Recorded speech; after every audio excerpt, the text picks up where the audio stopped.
I planned to confess my feelings to Betty on my coming-of-age day, but she set me up with her rival.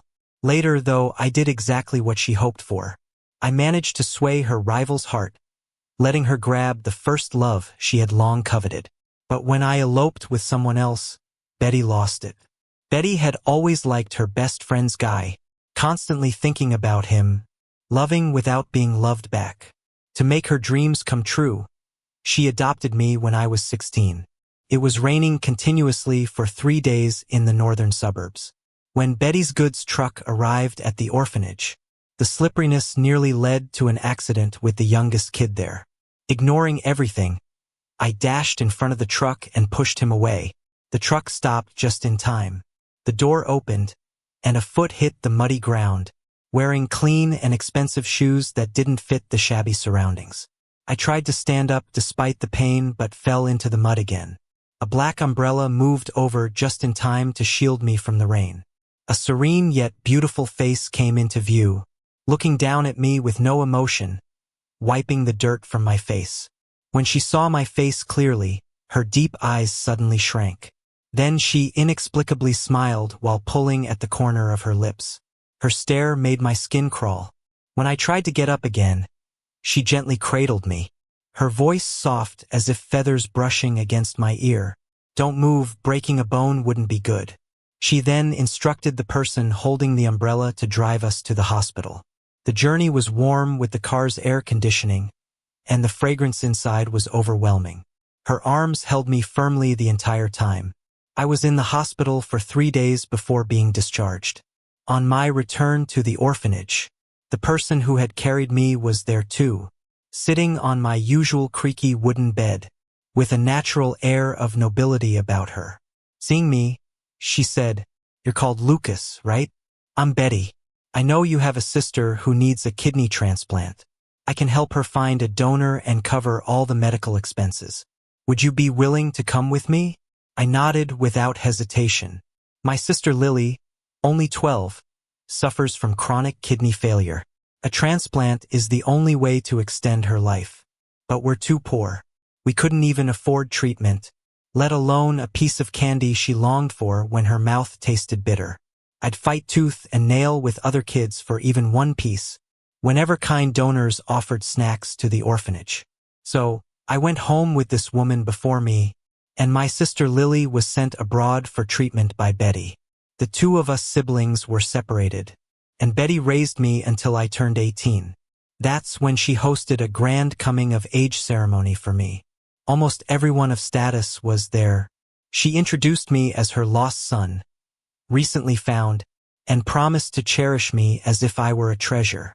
The crowd applauded enthusiastically, yet someone whispered, "Doesn't Betty's son look a bit like Leo?" The hushed voice was quickly silenced by a warning shoe.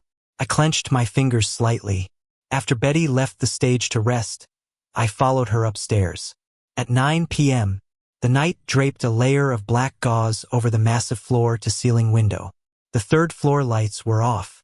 From the reflection of the overhead chandelier, I saw Betty standing by the railing, her gaze fixed on a guy on the first floor, his white shirt and black hair resembling my usual attire. Betty squinted slightly. Smoke lingered as it slipped past her lips, and her eyes looked somewhat out of control. I knew that look by heart. Whenever kind souls would adopt a child from the orphanage, those left behind showed the same expression. Jealousy, envy, reluctance. I asked her quietly, standing behind her, "Why say I'm a lost son? We're not related by blood." Betty turned her head, her tone indifferent. "Is that bad? Many people would kill for it. So does that mean I can't like you?" The words were so direct. Even Betty raised a brow after hearing them. Yes, I like Betty. Since the moment she promised to save my sister 2 years ago, I started liking her.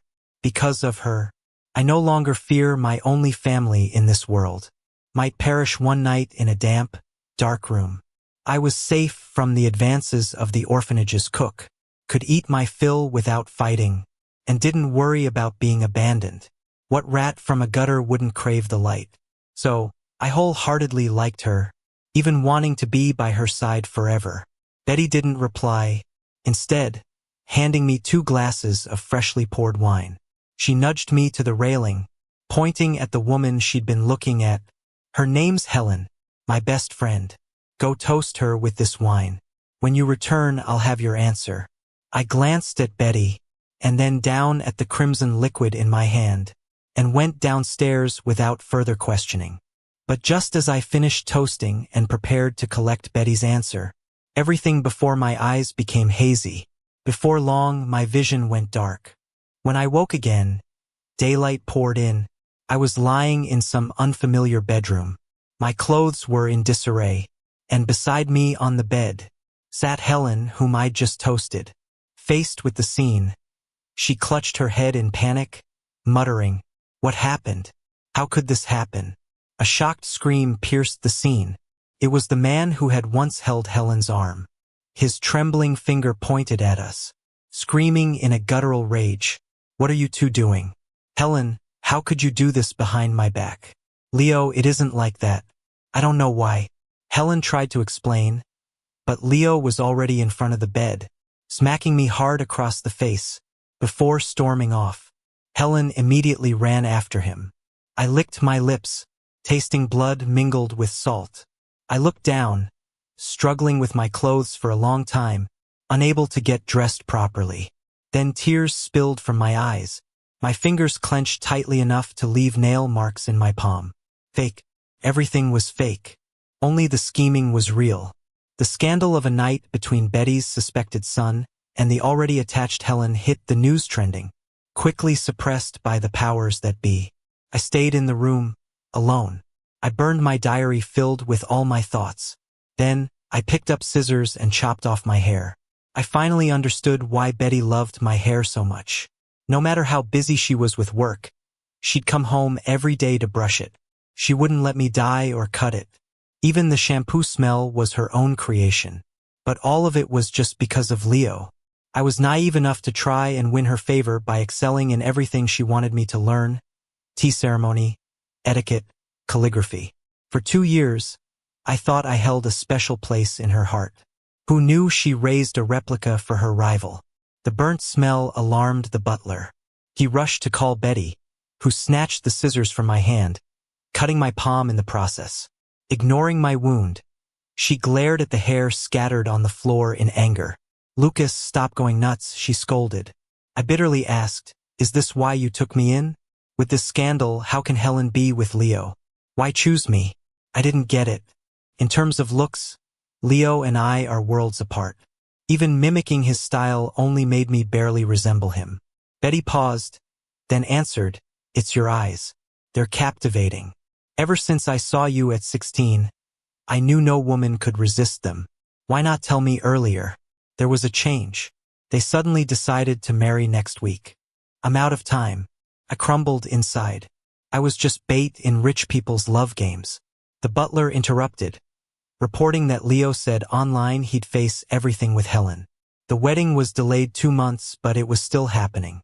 Betty turned pale and smashed a vase against the wall. It didn't relieve her jealousy, so she broke whatever she could in the room. Not caring about her tantrum, I turned to leave, but she stopped me. With a hoarse, commanding voice, Betty said, "Lucas, I need them apart in 2 months, or you'll never see Lily again." Furious, I turned back. Saving Lily was another of her schemes to manipulate me. Leo's sticking with her. "Why do you think I can tempt Helen?" "You can," Betty insisted, looking into my eyes. "I told you, no woman can escape your gaze, Lucas. You're a natural hunter." The next day, after agreeing to be Betty's tool, Helen came to apologize. Betty had a whip, forcing her to kneel and take the punishment in the family shrine. She claimed Lucas had suffered enough in the orphanage, so Betty couldn't bear him being humiliated on his coming-of-age day. Helen accepted her fault and took 2 lashes. Before the 3rd, I ran in to shield her. Betty's next strike, filled with personal vendetta, nearly knocked me out. Tears streamed as I pleaded, "Sister, stop. It was me who drugged Helen. I liked her on my own. Punish me instead." Right after, I fainted. When I woke up, Helen was by my bedside. "What did you mean by that? You drugged her?" Struggling to sit up, I shook my head. No. But saying so shields you from her blame. Lowering my head, I forced a weak smile. Helen, marry who you love. I'm okay. Helen tightened her lips. I saw pity in her eyes. Soon they found the culprit. Betty, with her means, pinned it on a scapegoat claiming he acted on behalf of a rival family to shame Betty's clan at my ceremony. Helen visited, finding me with a razor poised at my wrist. She grabbed my hand. Lucas, what are you doing? Helen, I thought I found family, home, happiness. But my sister seems more concerned with reputation than me. She wants to marry me off to Wendy, who's much older and a widow. How could she? Helen angrily hit the wall. I'll talk to her. Their argument in the study echoed. What else can I do? Betty fumed. With such a scandal, who will marry him? You care so much. Will you marry him? Helen didn't respond for a long time. Pale-faced, Helen returned to me, apologizing. Sorry, Lucas. I can't help. I should be responsible, but I'm with Leo. Her words didn't surprise me. They weren't easy to break apart. As she watched, I dimmed the light in my eyes, quietly staring at my feet. Helen held me, apologizing over and over, begging me to stay safe, saying my actions hurt her heart. Letting her hold me, I said, Helen, not your fault. It's just how it is. This place gives me everything but love. Yet only you offer a hug. I'm already content. Helen, like me, had a rough and lonesome childhood, returning to a house full of scorn at 7. Hearing me, she clung tighter. I cut up all the suits in the closet with scissors, right in front of Betty. She frowned. Without those, you'll never look like Leo. I couldn't help but laugh, barefoot before her. Since she used me, whatever love I had for her had vanished. You rich folks are always putting on a show, being polite on the surface, saying you like those gentle, suave types. But really, you lose your mind over a sexy guy. White dress shirts. Ha, so boring. Who told you that anyway? I tossed her a book. 7 Days of Passion. Love in the Time of Control. Betty frowned. What kind of nonsense is this? Learning more can't hurt. Right then, my phone buzzed. It was Helen, inviting me out to watch the stars. Since that day, Helen's been asking me out a lot. She's already got the reputation for cheating. She can't handle another scandal. I waved my phone at her. The outcome will be what you want, but you shouldn't worry about how. With that, I took a drag of my cigarette, blowing the smoke right into Betty's face. Then, I placed the cigarette, now marked with my lipstick, into her mouth. Betty's pupils shrank, 'cause she's a clean freak. But she didn't dodge. Helen and I went for a motorcycle ride up the mountain road. I just got my license recently, but I'm already pretty good. We sped along at breakneck speed, but I didn't let her win. When we finally got to the top, Helen was surprised. How can a kid with no money ride so well? I looked out into the distance and smiled. 'Cause I'm not afraid of dying. Mentioning death, Helen quickly covered my mouth. Probably 'cause me using a razor on my wrist scared her before. Don't talk about dying. I nodded, my warm lips brushing across her cool palm. Helen's fingers curled slightly. Before she let go, she cleared her throat. You beat me? What's your wish? I thought for a moment. Treat Leo right. You guys should be happy. She was shocked. You're not asking for anything for yourself? I looked up at the vast sky full of stars, sighed. My life is what it is. If God's listening, let blessings go to those who can still be happy. Helen furrowed her brows, like she made up her mind, grabbing my hand. Lucas, I won't let you marry into that Song family. I smirked inside, and over at Leo's place, he was complaining to Betty about Helen's secret meetups with me. Helen always says she's busy. She'd pick up my Instagram calls right away before. Now we're not even married, and she's already dismissing me. The wedding stuff is so complicated. I'm handling it all myself. Leo's eyes were red. She doesn't care about me like you do. Betty patted his back. Her family is about to choose their future heir. She must be under a lot of pressure. You gotta understand, Leo. You're busy too. But no matter what, you always make time for me. Betty's eyes were gentle. There's still time. Have you considered me? Leo jumped up from her lap. Serious. Betty, don't say that again. Seeing Betty looking disappointed, Leo softened. But even if I marry Helen, we'll always be best friends, right? You're still the most important person in my life, Betty. Am I the most important one in yours, too? Betty nodded.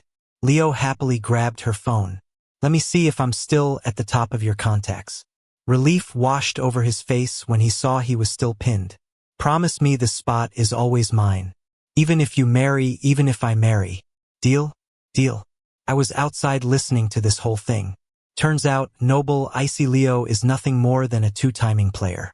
Is anyone good in this tangled web? I shook my head. When Betty and Leo came out, they ran into me. Leo, sharp-eyed, noticed the jacket on my shoulder belonged to Helen. His lashes trembled in anger. Did Helen go out with you? I didn't bother hiding it.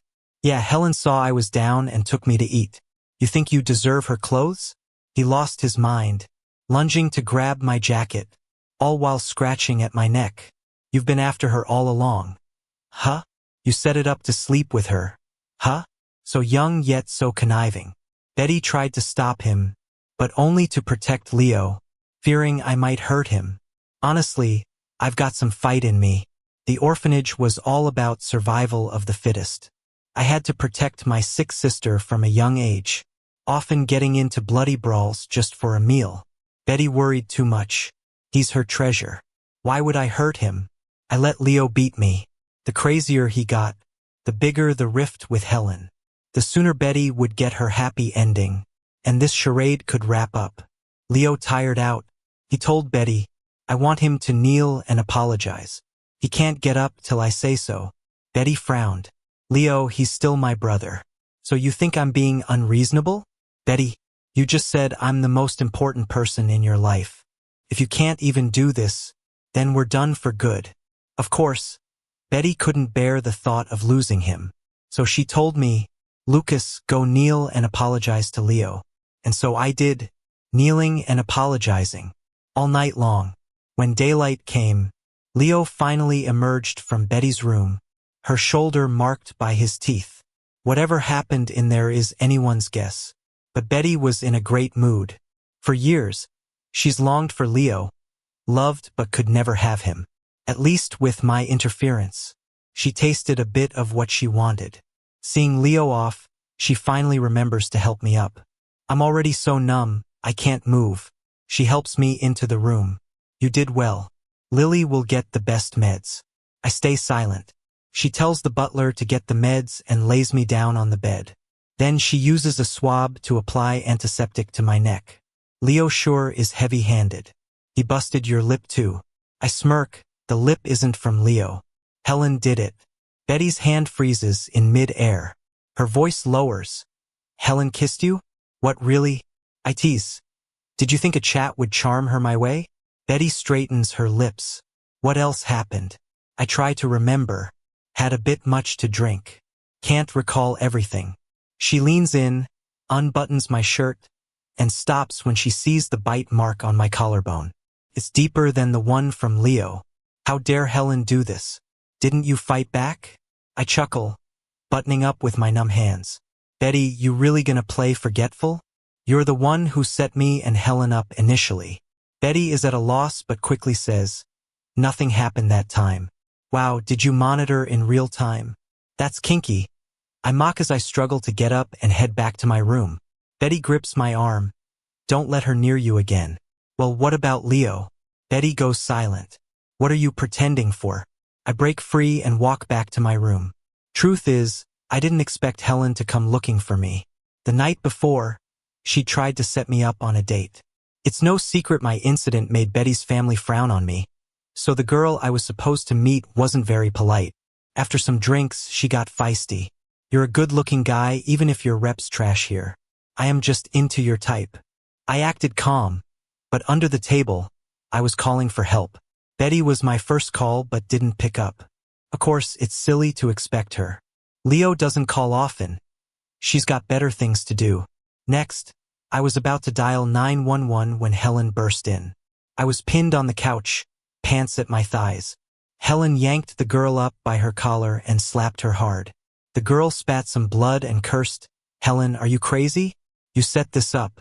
Yep, I thought Helen had lost it too. She really wanted someone to take me on so she could ease her guilt. But why backtrack last minute? Helen stripped off her coat to cover me and took me out. She suddenly hugged me. "Sorry, Lucas. I got selfish. I feared you'd ruin my settled life, so I rushed to set you up. But when you two actually met, I panicked. Lucas, I won't give you away again. I think I'm falling for you." Did I like her? Of course not. Women like her, they're the worst. Helen's promises aren't nearly enough. She quickly ditched her first love. How could I expect her undying affection? Compared to Leo, I'm just a bit more charming. Separating them entirely is tricky, and it's a long road ahead. Back that night, Leo punished me to kneel all night. See? There's the perfect setting. Helen soon found out. She comforted Leo, then came to see me. Noticing the scratches on my neck, she gently patted my head. "Leo really is spoiled by me. Do they hurt, Lucas?" I shook my head. "Nah, blow on them and they're fine." She chuckled, then blew on my neck and kissed it. That was when Betty showed up with meds. She saw it all. After Helen left, Betty came in to apply the antiseptic, a bit aggressively with that swab, like scrubbing off a layer of skin. She only stopped when I winced in pain. "You sure nailed the role of charming Helen quickly." Huh? No clue why she was getting all snarky. So I just replied, "Wouldn't have managed without your guidance, sis." She was fuming, tossed the swab and slammed the door. Nutcase. After that, Helen would often sneak out with me. We went bungee jumping, racing, hiking, things Leo would never do with her. She liked my spontaneity, my youthful energy, and fell deeper for me. That day, she wanted to camp on a mountaintop. One tent, spending the night there. I mean, I'm no kid. I knew what it meant, so I agreed. Things needed to move to the next phase. I might see Lily soon. By the time Helen and I reached the peak, dusk was settling in.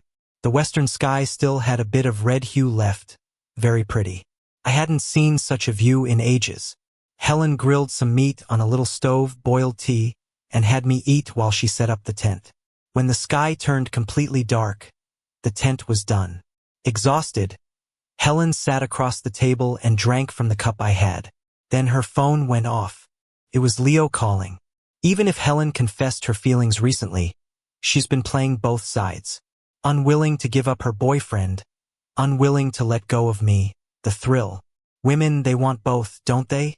But I don't push her for a decision. I just nibble snacks silently. Doesn't matter much to me. Helen soon turned off her phone. Makes sense, it's my night after all. Deserves some respect, right? I snapped a pic of the mountaintop night view and tweeted it. Soon, Betty texted me. "Where are you? The butler said you're not home." I replied, "Big sis. I'm an adult now. Why are you still checking up on me?" Betty hates it when I call her sis. I only do it when I'm trying to get under her skin. When I was heading home, she said, "Did you forget I set your curfew at 9? I replied, "Didn't forget, but I got something important to do tonight." "What task?" she asked. I turned my back to her, lowered my voice, and said slowly, "Sleep with your rival." Before I knew it, Betty called, so I just switched off my phone. My Twitter pics are all scenery, no tags or locations. "Betty, you'd better hunt me down. 'Cause even beautiful views get boring after a bit," I thought. Helen said, "It's getting chilly. Let's head back to the tent." "Right on." I nodded, noticing the lights suddenly coming on at the base of the mountain. I smiled coyly. We ducked into the tent, just me and Helen, the atmosphere ripe with tension. Her hand touched my face. "Lucas, you cool with this?" she asked. I nodded. Just as she was leaning in, the tent was yanked open. About 10 bodyguards circled us.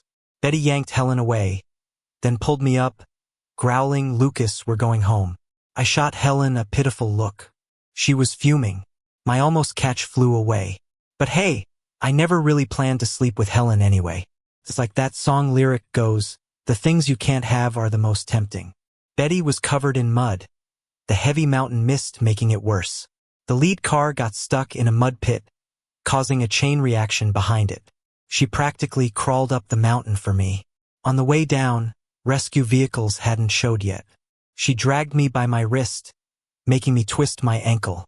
When the cars finally came, we rode back home. At home, she snarled, "Lucas, is this how you seduce Helen? How else would I do it? Take her to see snow, moonlit strolls, and deep talks about life and philosophy? Sis, if I tried it on you, would you go for it?" Betty was speechless with anger. "You're not seeing Helen again." "Why not?" "Just because. But Leo and Helen's wedding is around the corner. If you don't act fast, you'll miss your shot." Betty went quiet. She's still clinging on. "Although things didn't go down with Helen, I've got a little something for you." I took out my phone, opened the album, and tossed it to her. Her face darkened when she saw the pics of me kissing and hugging Helen from every possible angle. I said, "Send him to Leo, it'll make tonight worth it." I smiled sweetly. "Aren't I the best, sis?" But Betty, like a bolt, lunged at me, taking me by surprise. She kissed me fiercely, then bit my lip so hard it bled. Just then, an alarmed voice came from the door. It was Leo coming to confront me. He stood there in shock, covering his mouth. "Betty, how could you with your brother?" he stammered, before storming out with teary eyes. Betty just turned away and began applying ointment to my swollen ankle. "Not gonna run after him?" She just grunted, "Not worth it." She found it boring. Seriously? Rumors spread like wildfire that there's something between Betty and me. Rich folks, siblings, scandal, it just sounds so juicy. Helen and Leo patched things up in no time. A marriage between two powerful families isn't so easy to break. Their wedding day was approaching fast. Saw their wedding pics on Twitter, both smiling, but looked like they were in pain. Meanwhile, I was under lockdown at Betty's place.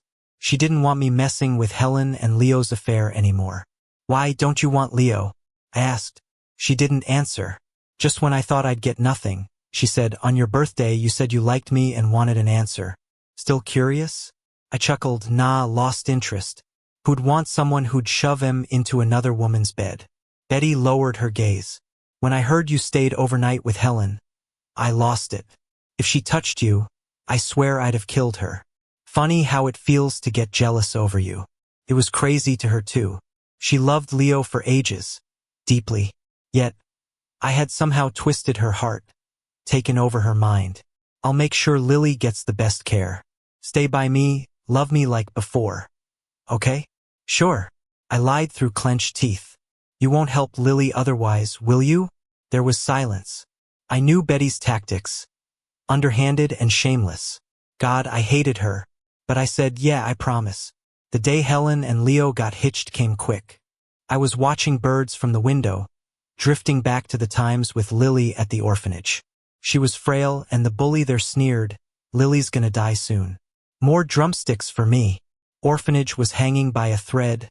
Meals with meat were rare.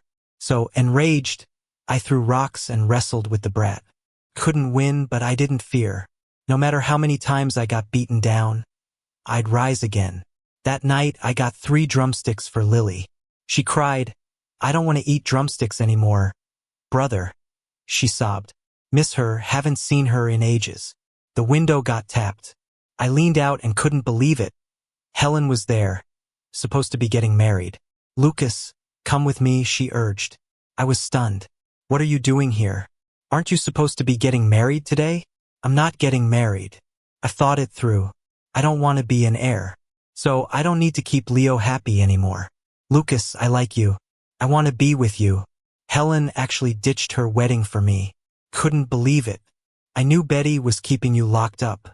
She's at the wedding today too. I brought people with me. We can get you out." I was still frowning when she said, "I know where Lily is." Knowing she knew about Lily meant she knew my true identity. Maybe she guessed everything was my and Betty's plan. "I know everything. But I don't care." She reached out her hand, smiled. "Are you coming? We're running out of time." I nodded and jumped out the window. I wanted to see Lily. Helen wasn't as shrewd as Betty, so she was relatively easier to handle. I didn't know where we were going, just that we were driving out of the city. She still had her wedding dress on, and there was a bridal bouquet in the car. She opened the window and tossed the bouquet out. It was already time for the ceremony, and the bride was missing. The hotel was in chaos. Betty called. I was thinking about pretending to be at home to buy Helen some time. But Betty was yelling on the other end. Lucas, you ran off with Helen? Don't you want to see Lily anymore? Come home. That was quick. Helen took my phone, hung up, and tossed it out the window. Lucas, stop overthinking. You can't rely on Betty. She loves Leo so much. How sincere can she be to you? When did you know she liked Leo? Helen scoffed. I've known for a while. Leo knows too. But none of us said anything. I couldn't alienate Betty's family. Leo wanted to enjoy the attention of two women. He got quite a lot out of both families over the years. I looked down. How ridiculous. The road out of the city was blocked. Betty's convoy quickly forced our car to a stop. We underestimated Betty's power. I urged Helen, quick, tell me where Lily is. Just then, the window smashed with a bat, and the door was yanked open. Betty dragged me out of the car. Others pinned Helen down. Betty grabbed my wrist, expressionless, and told the bodyguards, hit her. They didn't care about Helen's status and pinned her to the ground. No, stop it. I tried to intervene, but Betty held me back until she signaled for them to stop. Helen's face was bloody. Betty looked coldly. One Leo isn't enough? You want Lucas too? Did you really think I wouldn't get angry, calling you my sister? Helen got to her feet shakily, smirked, then looked at me. Lucas? Lily's whereabouts? Shut up. Betty's face changed as she pulled me away. Helen continued, Lily, she died half a year ago. I froze. Felt like the blood in my veins froze too. After the kidney transplant, her body rejected it fiercely and she died not long after surgery. Betty didn't even buy her a grave. She didn't tell you, did she? I stared at Betty in disbelief, trembling. Is it true? Betty looked evasive, soothing. Let's go home first. Betty, answer me. Betty went silent. I slapped her, tears unstoppable. How could she? Half a year ago, what was I doing? Going through all the lessons Betty arranged for me. Being molded into Leo.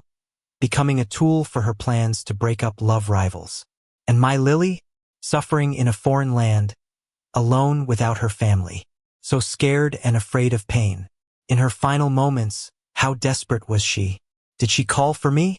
Did she say it hurt? Did she hate me? But I knew nothing. Betty kept her plans, but I was clueless. I'm the most unqualified brother. I thought I could handle everything, but I failed my sister. Leo showed up, fuming at the scene. Lucas, you deserve this. You took what was mine. This is your karma.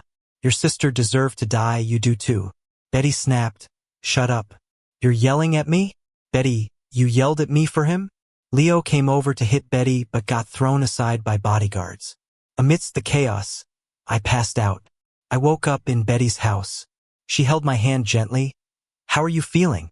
Is anything hurting? I pulled my hand back, eyes full of cold anger. Betty, I want to see Lily. Her mouth opened, then closed as she sighed.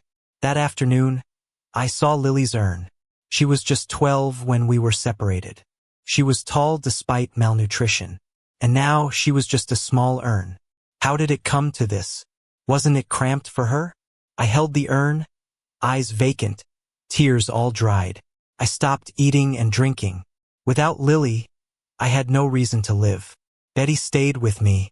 She was guilt-ridden and in pain. Begged me not to torment myself. Lucas, don't do this.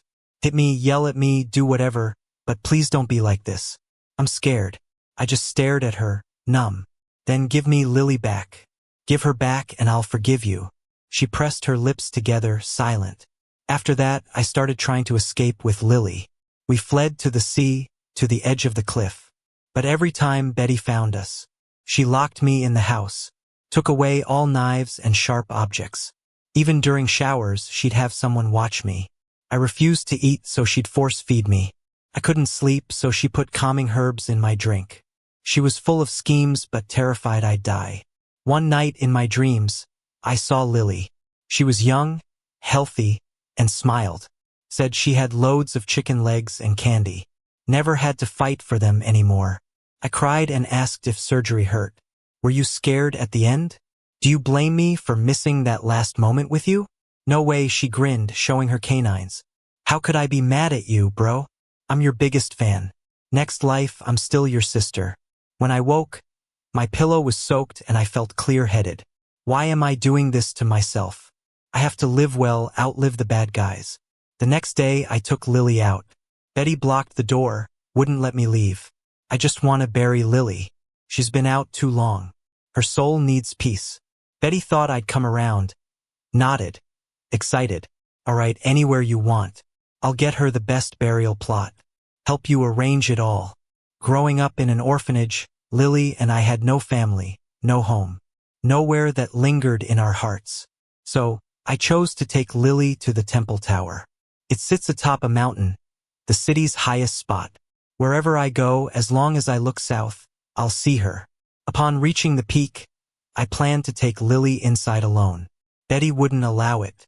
She feared I'd do something crazy. You want to follow me? Fine. But you need to crawl those 999 steps on your knees. I agreed. Holding Lily's urn, I stepped forward. Behind me, Betty went down to her knees. Inside the sea hall, incense danced and chants lingered. A profound peace enveloped me. Hands clasped, kneeling on the mat, I made a wish. Lily, be a happy, healthy kid in your next life. As we descended, it was late afternoon. Betty's knees were probably done for.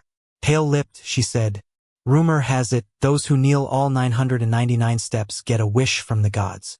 I wish we could go back to our first meeting. If there hadn't been scheming, you'd have loved me lots, right?" I chuckled. Do you daydream like this in broad daylight too? Helen and Leo's engagement got smashed. When she told me, she was the lightest I'd ever seen her. These years at home, she said, had been stifling.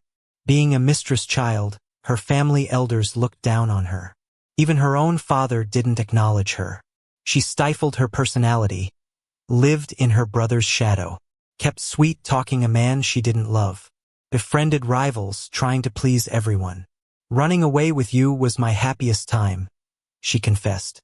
I knew we'd be caught but wanted to see Betty and Leo knock down a peg. After a pause, she earnestly apologized. I'm sorry. My motives weren't pure, but I genuinely liked you. Lucas, you're the only unpredictable thing in my life. She asked if I could ever grow to like her. I shook my head. We've schemed against each other. Two villains, let's not taint love. After Leo got dumped, he sought Betty out a few times. The woman promising to love him forever finally had enough. She shut the door, deleted all his contacts. Born handsome and proud, Leo had juggled two women effortlessly for years. In the end, he grasped neither. I guess I do feel a bit sorry for him. I got dragged into this mess and wrecked the privilege he should have basked in. Not long after, Leo's family faced ruin. Neither Betty nor Helen's family helped. He fled abroad, vanished from the scene. A year later, Betty fell ill. By then, I was off in college, doing well on a full scholarship. Stopped using Betty's money. Changed the name on my registry. The wealthy, glamorous life wasn't for a kid like me. The housekeeper begged me to visit Betty. I refused. Finals were coming. I couldn't even spare time at the library. On New Year's Eve, my roommate mentioned a stunning woman waiting outside. I went out and saw my class senior. She invited me to ski at Wanlong Resort. I declined. Told her I preferred reading. Offended, she shoved a box of chocolate into my hands before leaving. As she sped away, I noticed Betty standing there. Wearing a wool coat, she was still striking but thinner, ghostly pale. Got lots of girls liking you, huh? Her eyes dropped to my chocolate, voice hoarse with what seemed like jealousy. Why are you here? I asked. You wouldn't come see me, so I came to see you. She moved closer. There's a kind of herbal, woody smell on you. Why haven't you used the money I sent you? I have nothing to do with you guys anymore. Why would I use your money? She paused for a second, then chuckled. You're really silly. You should be spending my money. Spend it hard. Go crazy. Don't you even know how to get back at someone?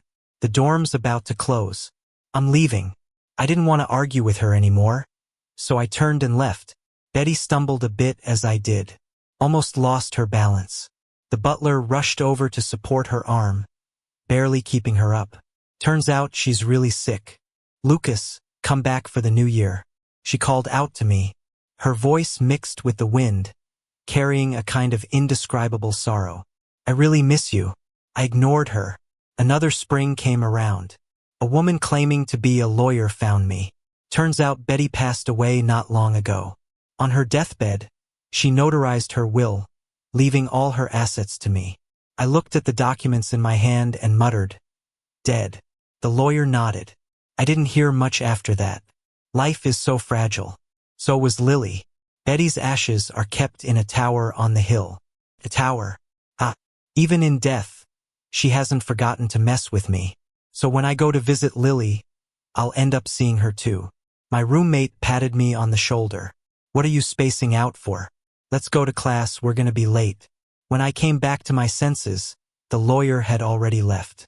I took one last look south. The sun was warm, skies were clear. Everyone in this story is a villain. There are no winners. I donated all the money to social welfare organizations, to help the kids in orphanages. I thought, even without family around, their childhoods should have chicken legs and candy. May there be love in the world. May everyone be healthy.